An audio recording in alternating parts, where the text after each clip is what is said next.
So what we've got here is the graph of x squared minus 2x plus 1, and we want to graph the derivative of this function. So if you're ever asked to graph the derivative of a function, first thing you should ask yourself is, do you have the equation of the original function? In this case, yes, we do. We have x squared minus 2x plus 1. So it should be very easy to graph the derivative of it. What's the derivative of x squared minus 2x plus 1? 2x minus 2. 2x minus 2. And so if we were to graph 2x minus 2, what's that look like? It's got a y-intercept of -2 and a slope of 2. See how well I can draw a nice, oh, that was actually amazingly good. Nice straight line through. All right. Anybody see any relationships between this derivative and its original graph of the actual function? They have the same x-intercept. All right, these two happen to have the same x-intercept. That is true. So that's one thing that we'll note here. So these have the same x-intercept. We're going to take a look at some more graphs. So we're going to see if that pattern holds up, if that follows through with all of them, or if that's just a something that happened with this particular one. Anything else we notice? It intersects at 2 points. Okay, 2 points of intersection.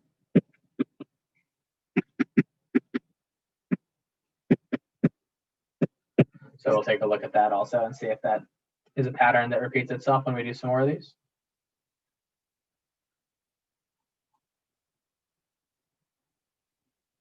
Anything else you guys notice?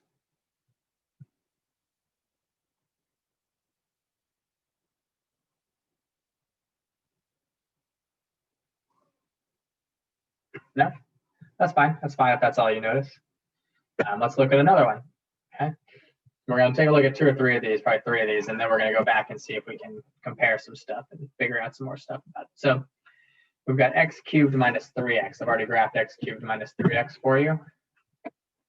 What is the derivative of x cubed minus 3x? 3x squared minus 3. 3x squared minus 3. And what does the graph of 3x squared minus 3 look like? Should have a y-intercept of -3, right? Because if x is 0, y is -3. And then it's a parabola, right? If I plug in 1, I should get 0. If I plug in -1, I should get 0. And this should go up just like a, oh, that was really bad. Just like a parabola does, except very, very steeply. Yeah? Like this. That looks better. That's decent, at least. All right. Well, what do we notice about this?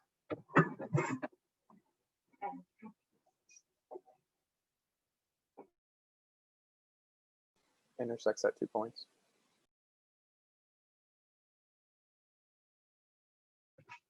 Okay, so yeah, once again, this one does happen to intersect at 2 points of intersection, right? Anything else we notice? Same x-intercepts this time? No. No. All right, so maybe we can go back and say same x-intercept. Maybe that was just something that was a coincidence in this one.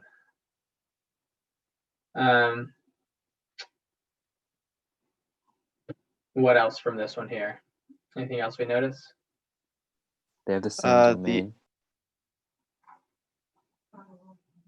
Well, one of you say something.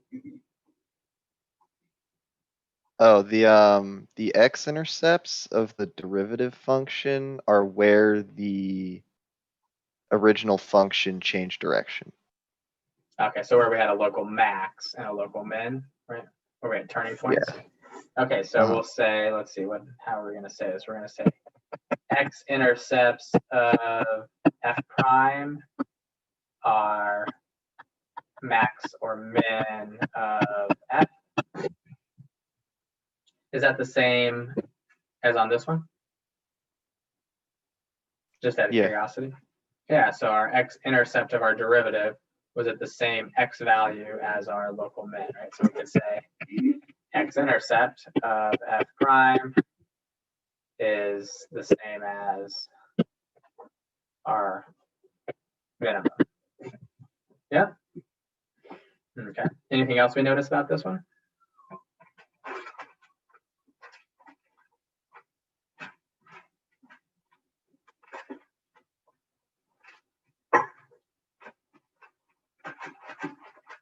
No? Okay, let's do another one.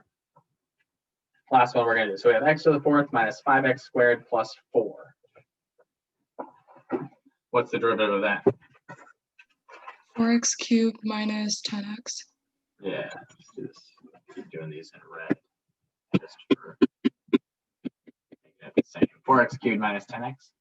And if we take a 2x from that, that's 2x squared minus 5. Right? Just to make our lives a little bit easier. Where are the x-intercepts of this?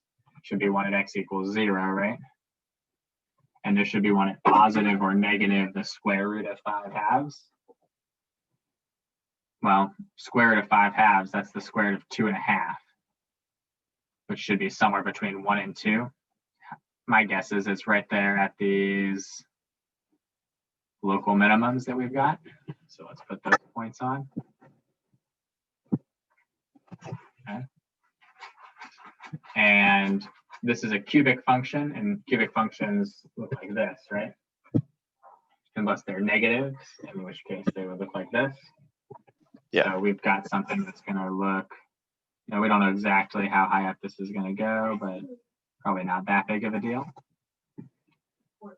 How many times does this intersect with our original function? At least 3. At least 1, 2, 3, at least 3. So this has more than 2 points of intersection. Damn it. So perhaps those other ones might have just been coincidences also, that it was just 2 points of intersection. So yeah, we're not going to be too interested in the number of points of intersection. We'll go back and not think about that anymore.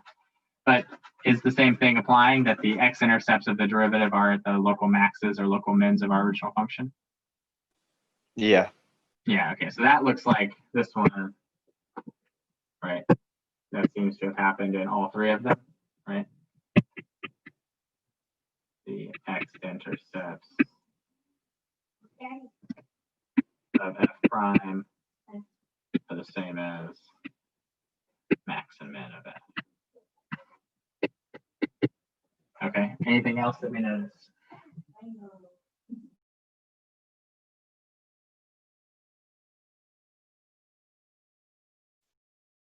Well, I guess you could say that the f prime function is like 1 degree less than the first, or than the regular function. Okay, right, and we should know based on, these were just polynomials, right? But we should know that that should always be the case when we're taking the derivative of a polynomial. It should always drop down a degree.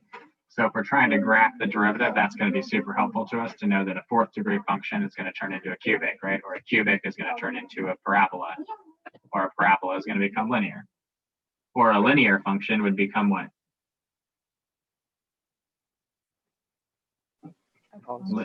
Just a horizontal line, right? Yeah, line. Yeah. Just for fun, what's the derivative of f prime here? What's f double prime for this one? Should be 6x. 6x. 6x. F double prime is the derivative of f prime, right? This is just a, let's see, 1, 2, 3, 4, 5, 6.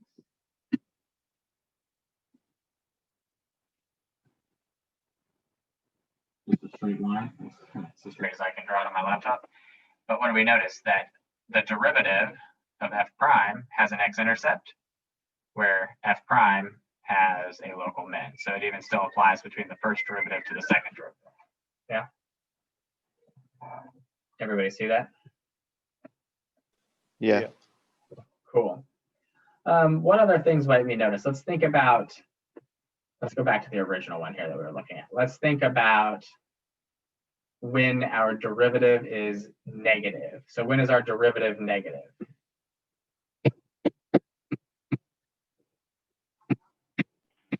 When the slope is negative? Well, I just meant, tell me some values for which the derivative is negative, right? The derivative is negative for negative infinity to where? Yeah. To 0. Not to Or to 0. y-intercept. To 1, right? To Oh, negative, to negative 1. infinity to 1. Yeah, that's at 1, right? So from negative infinity to 1, our derivative is negative. And so what's happening with our function from negative infinity to 1? What is f doing? It's increasing negatively. Increasing negatively. Okay, what do we call increasing negatively? Decreasing? Yeah. All right. That's, yeah, usually we say decreasing rather than increasing negatively. So we'll note that where our derivative was negative in this one, the function was increasing. And what about where f prime was positive, where f prime was greater than 0? What was f It's doing? increasing. It's Increasing. increasing. Yeah. All right. Good. So let's see if that's the case here. So I know I've got this f double prime on here, which is kind of making it look a little confusing. But when is my derivative, the red one, negative? From -1 back to 1. And what is my function doing when the derivative is negative?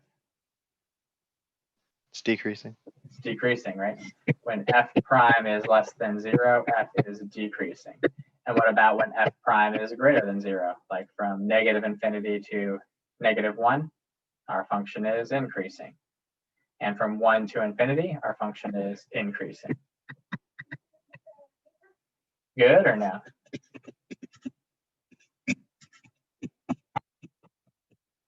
Yeah. Is it the same between the relationship between f double prime and f prime? So when f double prime is less than 0, what can you tell me about f prime? It's decreasing. Yeah, f prime should be decreasing.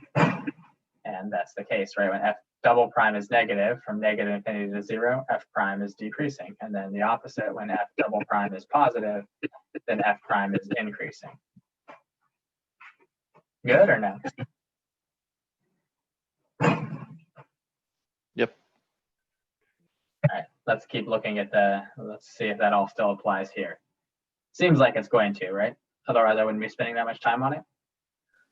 So when my derivative is negative, from negative infinity to this value, what's my function doing? It's decreasing. And then when my derivative is positive, my function is increasing. And when my derivative is negative, my function is decreasing. And when my derivative in red is positive, my function starts increasing again. Everybody see that? Yeah. Yeah. All right. Cool. Now I'm going to go back to this one that's a little bit convoluted here. What about when f double prime is positive?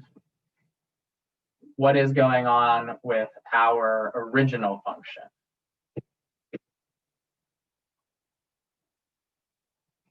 And I think maybe it might be nicer to look at if I do this on Desmos. Now that we've drawn and sketched all our graphs already on our own, let's try and look at it on Desmos, because that's getting a little messy. What was the original function for that one? It was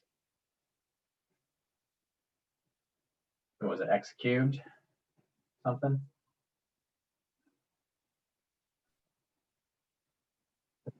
X cubed minus 3x. Okay, and the next one then was 3x squared minus 3, right? And then we also had 6x. And in fact, I'm going to get rid of this 3x squared minus 3. Well, I got rid of all of them. Let's try this again. All right, there's my first derivative and my original function in green, and my second derivative. When my second derivative is negative, which is everywhere from negative infinity to 0, what do we notice about our function? What is the shape of this function taking? Parabola. It sort of looks like a parabola, but what would we say about this parabola? If it was a parabola, what type of parabola would it be? A inverse or upside down or whatever. Upside down. Okay, it's upside down, which tells us what? What is the term that? It's negative. Okay, well, it would have a negative. It would have a negative x squared, right? But what do we call that? It's the term you should know, I think. Whenever a function looks like this, it's got a maximum, that's true. It's called being concave down. Have you heard of this? Concavity? You should have heard of concavity before, yeah? Yeah. Yeah, let's go back here real quick. This is concave down, right?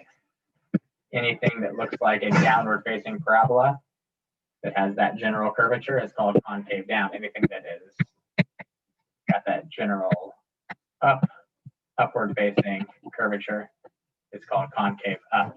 Should be familiar with those, yes? Yes.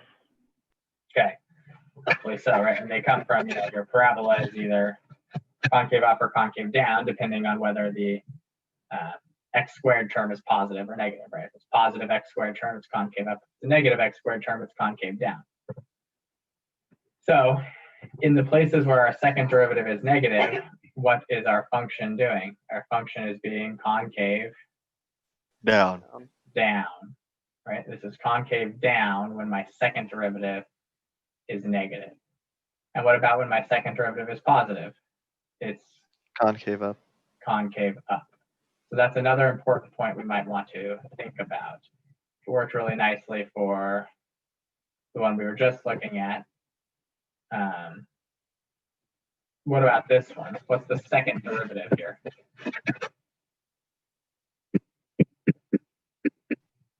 Two. 2. 2, right? And 2 is positive. No matter what x value I plug in, 2 is positive, right? So my second derivative is always positive.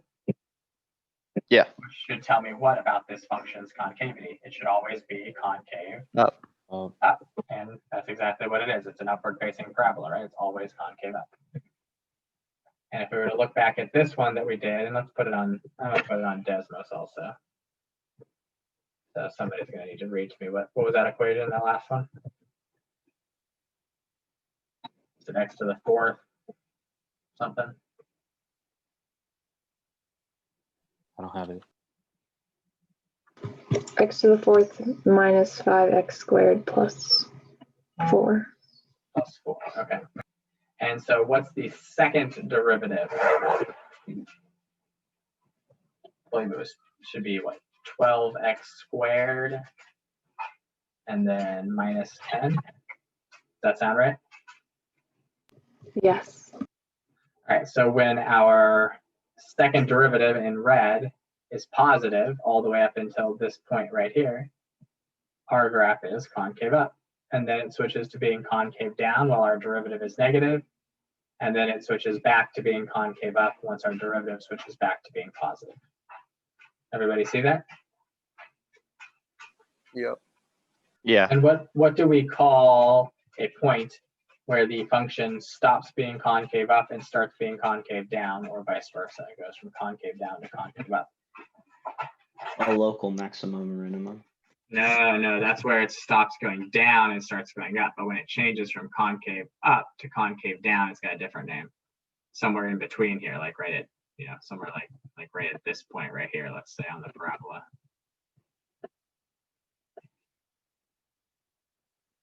What do we call that? Inflection point. Yeah, an inflection point. We call those are points of inflection, right? Point of inflection if f double prime changes signs. So f double prime goes from positive to negative. That means our function goes from concave up to concave down, or vice versa, and we have a point of inflection. That's another term you should be relatively familiar with. Let's see. Anything else you guys want to notice about any of these?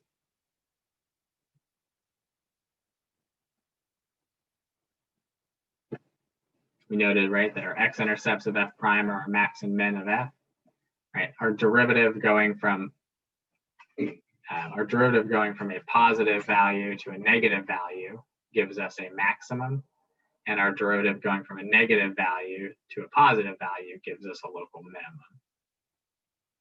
Right, So we've seen all these things. So here are some of the things that we talked about, along with a couple others that we're going to talk a little bit more about. The concavity stuff's not exactly on here. But read through these and see if those all make sense. And then this fifth one is one we didn't really talk about, is that if f has a cusp, corner, discontinuity, or vertical tangent line, we'll have a discontinuity on the graph of the derivative, which should make sense because if f has one of these things, that means its derivative doesn't exist.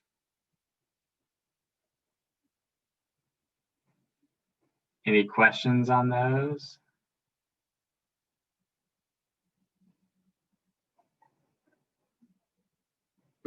And pay careful attention here to number 2. Right, a point where the graph of f changes concavity is a local min or a max on f prime. So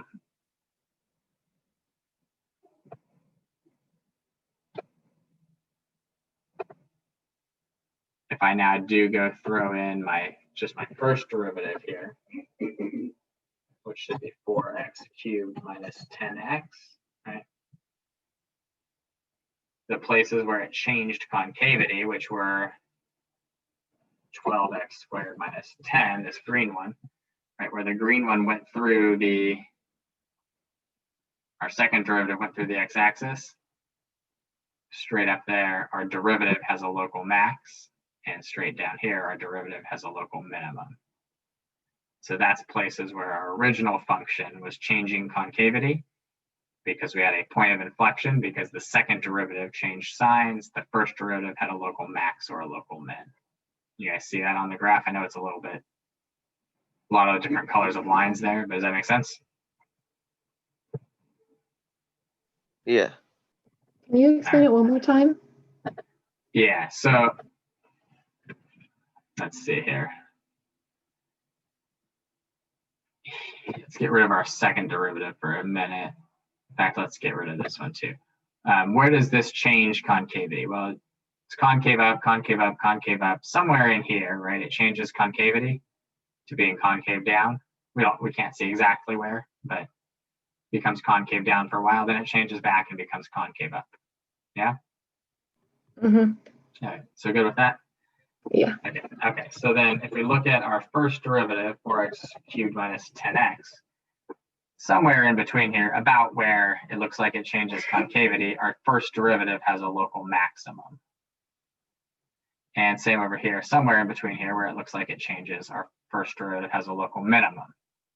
And the reason why is because our second derivative, or the derivative of our first derivative, don't need these to be the same color. Okay. So the reason is our second derivative has an x-intercept there. So whenever something's derivative has an x-intercept, that thing, so if f double prime has an x-intercept, f prime should have a local max, right? At that same x value. And at a place where f double prime has an x-intercept where it crosses through this x-axis, that's where our original function should be changing concavity. And so the change in concavity of the original function indicates a local max or a local min on the derivative, which indicates a x-intercept on the second derivative. Does that make sense? Yeah. Okay. Thank you. Yeah, it's a lot to sort of piece together, but yeah. Okay. All right, so we're going to see if we can use some of this information that we've sort of looked at and discovered to graph some functions and their derivatives. Well, just the derivatives. We're going to already have the functions. So first off, we want to try and graph the derivative of this linear function without actually having the equation of the graph. Now we could find the equation of the graph, but that's no fun. What is the derivative of this going to look like?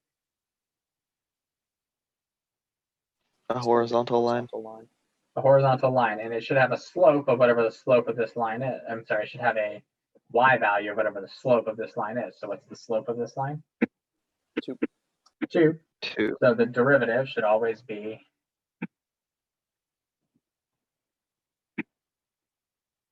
2. Good or no? We're just finding the equation of the line.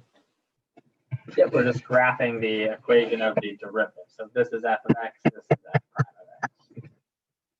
Well, how would you know that without like actually having the slope? Well, I mean, I can see that the slope is 2. Rise over run. Yeah, but like for like a different problem, how would you? I mean, we just estimate it. Yeah, we just do our best to figure out what it looked like. Okay. Yep, that's what we're gonna. You'll see that's what we're gonna do today. Some is we're gonna just estimate about what the slope is for some of them, when they're curves and all that. But for this one, we can find it exactly. And this should satisfy our criteria, right? Our derivative is positive, which means that the function should always be increasing. Our derivative doesn't have any x-intercepts, right? Doesn't ever cross through the x-axis. And so we shouldn't ever have any times when our function goes from increasing to decreasing. We should never have any local maxes or local mins.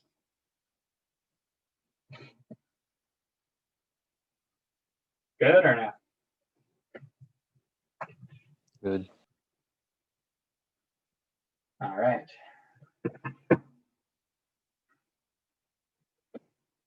Let's see if we can graph this parabola using some of these ideas.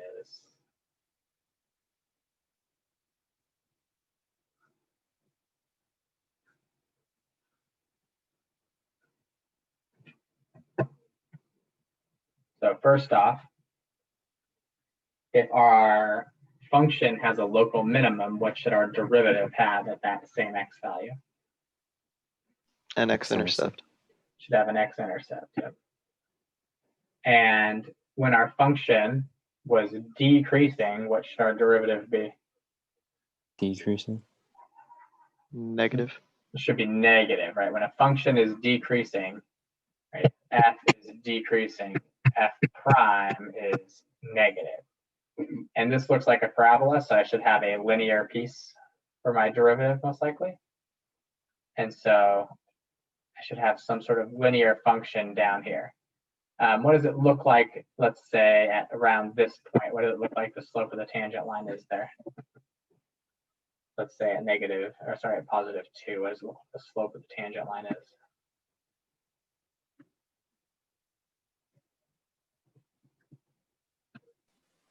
Negative 4. Negative 4, sure, okay. Something like that, right? So maybe we're looking at something that looks about like that when we're below the x-axis. And what about when my derivative, when my function is increasing, my derivative should be Positive. positive. So we should just follow the same linear trajectory and keep going up. Good or no? And this sketch is not going to be perfect, but that's generally what the derivative of this graph should look about like. Now you might have estimated the slope over here to be -3 or -2, not -4. So your line might be a little bit less steep, or maybe your line is a little bit more steep. That's fine. When you are asked to graph things like this on the AP test, they will have some leniency, and they're mostly just looking for, okay, did you get your x-intercept in the right place? Was your derivative negative when it was supposed to be? Was your derivative positive when it was supposed to be? That kind of stuff. Good or no? Yeah. All right. You guys want to try and do this one on your own? Yeah. All right. Take a minute or two and see if you can do this one on your own. All right. So when we have a local minimum here, what should we have on our derivative? An x-intercept. X-intercept. When we have a local maximum, another x-intercept. Okay. And our derivative should be doing what while our function is increasing? Our derivative should be Negative. should be negative. If our function Negative. is decreasing, our derivative should be negative. So down here, we're going to be negative. Then up here, we're going to be positive while our function is increasing. And then again, when our function decreases, we should be negative again. All right, so we're going to be negative down here, and positive in the middle. This looks like a cubic. So our derivative should look like a parabola. And looks like we have a change in concavity from concave up to concave down, maybe like right here in between those 2 points. So what does it look like the slope is right there where the change in concavity is? What do you think the slope of the tangent line there is? 2, 3, 4, something like that. I don't know. We'll call it 3. And we know it should look like a parabola, so it should look generally, I missed my other point, it should generally look like that. Is this perfect? No, but it hits all the criteria that we need. Our function is decreasing when the derivative is negative. Our function is increasing when the derivative is positive, and then decreasing again when our derivative is negative. At the point of inflection, we have a local max or min, in this case, a local max. And at the local min and local max of the function, we have x-intercepts. Good or no? Okay, so that max point it's just kind of an estimate, but it just has to be on the right x value. Right, it needs to be at the right x value, and it's got to be pretty close. I mean, you know, right here, clearly that if I were to draw that slope there, that slope is not, you know, a half. It's clearly more like 2 or 3. And so I wouldn't want to put that, you know, point way down here and have it do this, right? And it's clearly not 1,000, so I don't want, you know, it's not 50. I don't want it way up here with a really tall parabola. So just, you know, ballpark it, get it pretty close. You know, if you're within a couple points there, you're going to be fine. Just so long as you're at the right x value, you're good.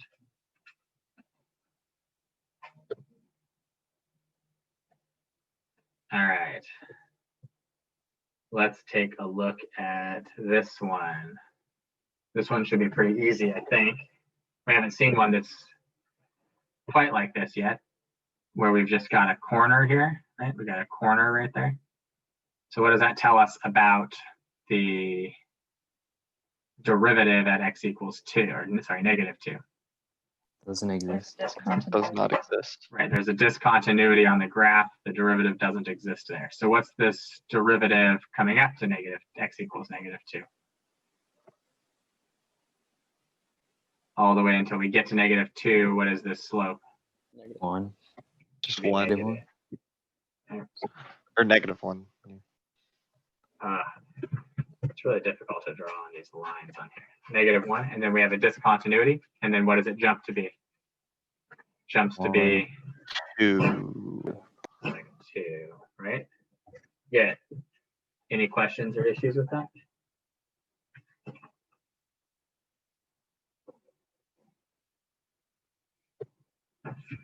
All right, take 2 minutes and see if you can do this one on your own. A little bit more complicated now. So see if you can get this one done. You got 2 minutes. Easier part should be this part on the right-hand side where all the pieces are linear. So let's start with that. From whatever that is, looks like that's about 5 to 7. What is the slope? Negative 1. Negative 1. -1, okay. And it should be open circles on both ends because we have a discontinuity here and we have a corner here, right? Yeah. All right, and so then right when we hit 7 here, it immediately jumps to become what? A slope of 3. So we should have an open circle there to here. And then as soon as we hit that next value where we have another sharp corner there, it should turn into a slope of 0 as we go all the way towards infinity. Good or no?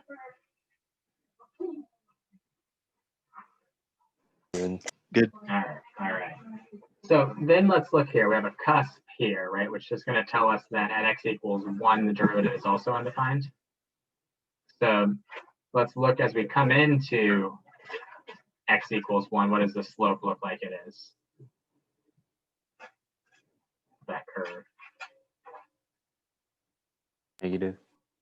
Yeah, it's definitely negative, right? Maybe down to about negative 2-ish. So we'll finish at negative 2. And where do we restart at? At about 2. What does that slope look like? About 2. And so we start at a negative fractional value, like negative 1/3 or so. And we slowly curve out to be a little bit lower to here, right? So something about like that. And then what happens with the one on the right-hand side here? It starts at about 2 and it gets smaller down to maybe about 1/2 when it hits right here. So something about like that. Good or no? Are you determining the slopes on that second or that one we just did where you're like, oh, it looks about this? So like where are you finding these slopes of the tangent lines? I don't know, I'm just drawing a little, in my head, I'm drawing a little line there and saying, oh, that looks like it's got a slope of 1/2.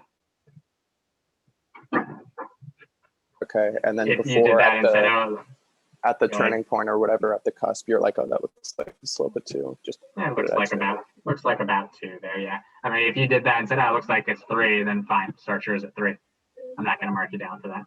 Neither will the people from the College Board on your AP test. So it's subjective to a certain degree. Yeah, I mean, you don't want it to be like this up here, because clearly those aren't the right slopes, but mine are at least relatively accurate. And as long as yours are generally about the same, you'll be good. Good or no? Good. All right, last one. I'll give you guys about 2 minutes to do this one. This one's probably the most difficult one. Got to incorporate a lot of different things into this one. So I'll give you about 2 minutes and then we'll go through this one. Once again, the easier piece is all of this stuff over here to the right, probably. So maybe we can deal with that first. What is our slope coming up to this corner? -2. -2 all the way till here, and then we have a corner, and then it becomes what, 1, I think? Is that what it is? Yeah. Yeah. All right, so those 2 little pieces are pretty easy. But down here, let's see. If our function has a local max, what should our derivative have? X-intercept. Should have an An x-intercept. x-intercept -3 Yep. and 1. Or And -1. And -1 also, yeah. Good. All right, so we know we got intercepts there. If our function is increasing, our derivative should be Positive. positive. And so what are the slopes? Let's see, out here at this furthest out point where we actually have an end point, what does that slope look like it is? What do you guys think? 3, 4. What? 4, sure. 4 sounds good enough. Or maybe even a little more than 4 because this is curving in a little and it goes up 4 and over 1 between those, but it's still curving. So maybe a little higher than 4 out here. But if you put 4, that'd be fine. I'm just going to put mine right about there. Then it should come down to be 0, right? And then in between here, what do we have? We have a point of inflection, right? We go from concave down to concave up. And so right in between there, we're going to have a local minimum, right, for our derivative, right? Anytime the concavity changes, we should end up with a local minimum or a maximum for our derivative. So somewhere in here, maybe around -1 or 2, we're going to have 1. And then what does it come up to be? About 1 before that discontinuity on the derivative. So something about like that. Is that generally what yours looks like? Is the like point of the graph between -1 and 0, is that like a curvature or is that like a line? Nah, I don't know. I think I intended for that to be a curve, so this should be slightly curved, but not a huge deal. If you interpret that, if that was a line, would that be a corner? then that would end up being a corner, yeah. So I intended that to be a curve, so we'll just say that that's a curve. Yeah. Good or no? How did you determine that parabola on the left? How'd you determine where it like ended on the left and the right? I just looked at what you mean XYs or the Y values you mean? Y values. Yeah, so I mean, I just looked at what the slope was here. I said, that looks like it's a little more than 4 because from here to here, that's a slope of 4. it was a straight line, but it's not a straight line, it's curved. So that means that over here it was a little steeper than 4, maybe 5 or 6. So I just put it up there at 5 or 6. Is that what you're asking or no? Yeah. Okay. Okay. Yeah, that works. All right. Any other questions on that? All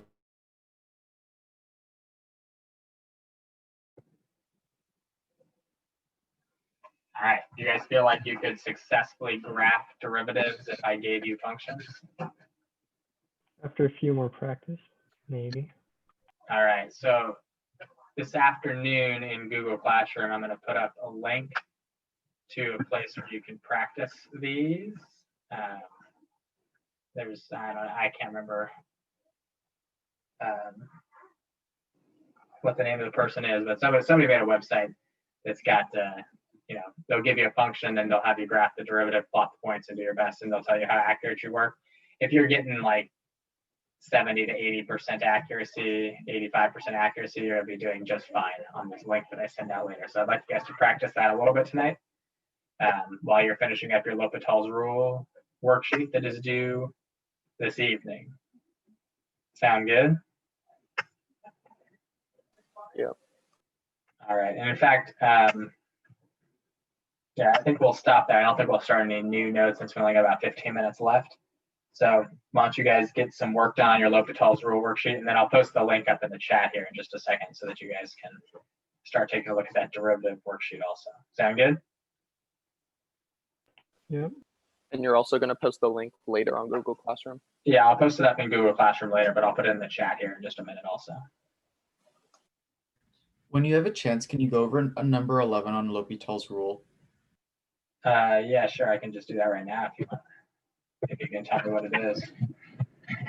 Sorry, it's the limit as x approaches infinity of x over the square root of x squared plus 1.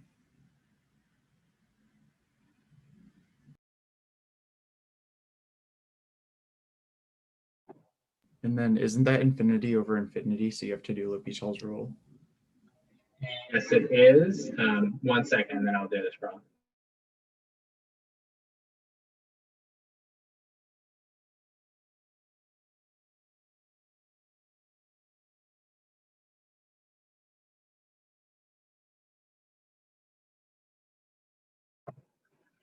Yes, so this is infinity over infinity. So this one is one where when you end up doing your derivative over and over and over again, it just sort of loops. Is that what happened to you? Yeah. Yeah, so that will, on rare occasions, happen with ones where we're going towards infinity. And so you need to find a different way to do it. So this is the only one on there, I believe, that L'Hopital's rule ends up failing on, where you have to do some other rewriting. So as x goes towards infinity, we have to keep in mind that the x squared plus 1, that plus 1 is insignificant. So this becomes the limit as x approaches infinity over x over just root x squared, which is just absolute value of x. Does that make sense? Yeah. Yeah, and then absolute value of x as x goes towards infinity. If x is positive, its absolute value is just the same thing, right? It doesn't change, x over x, or the limit as x approaches infinity of 1, which is just 1. That's the one on there. That's why it says use L'Hopital's rule if possible. I think that's the only one that you can't use it for. There might have been 2, but I think that's the only one. Okay, thank you. Yep, no problem. So if L'Hopital's rule fails like that, you always have to try to find another way around through simplifying. Oh, yeah. Okay. Yep. Okay. So you said there's only like one other one that has L'Hopital's rule fail, but are there other ones that you don't even need L'Hopital's rule at all, like that when you plug it in? Because I have a couple that like when I plugged in where x approached, then like I didn't have to use L'Hopital's rule. Really? Which one? On 4, What was number 4? it was x cubed minus x minus 2 over x minus 2, and then x approaches 2. Limit as x approaches x cubed minus x minus 2? Yeah. Yeah, that one's undefined. That one you don't need L'Hopital's rule for. Are we sure that was the question?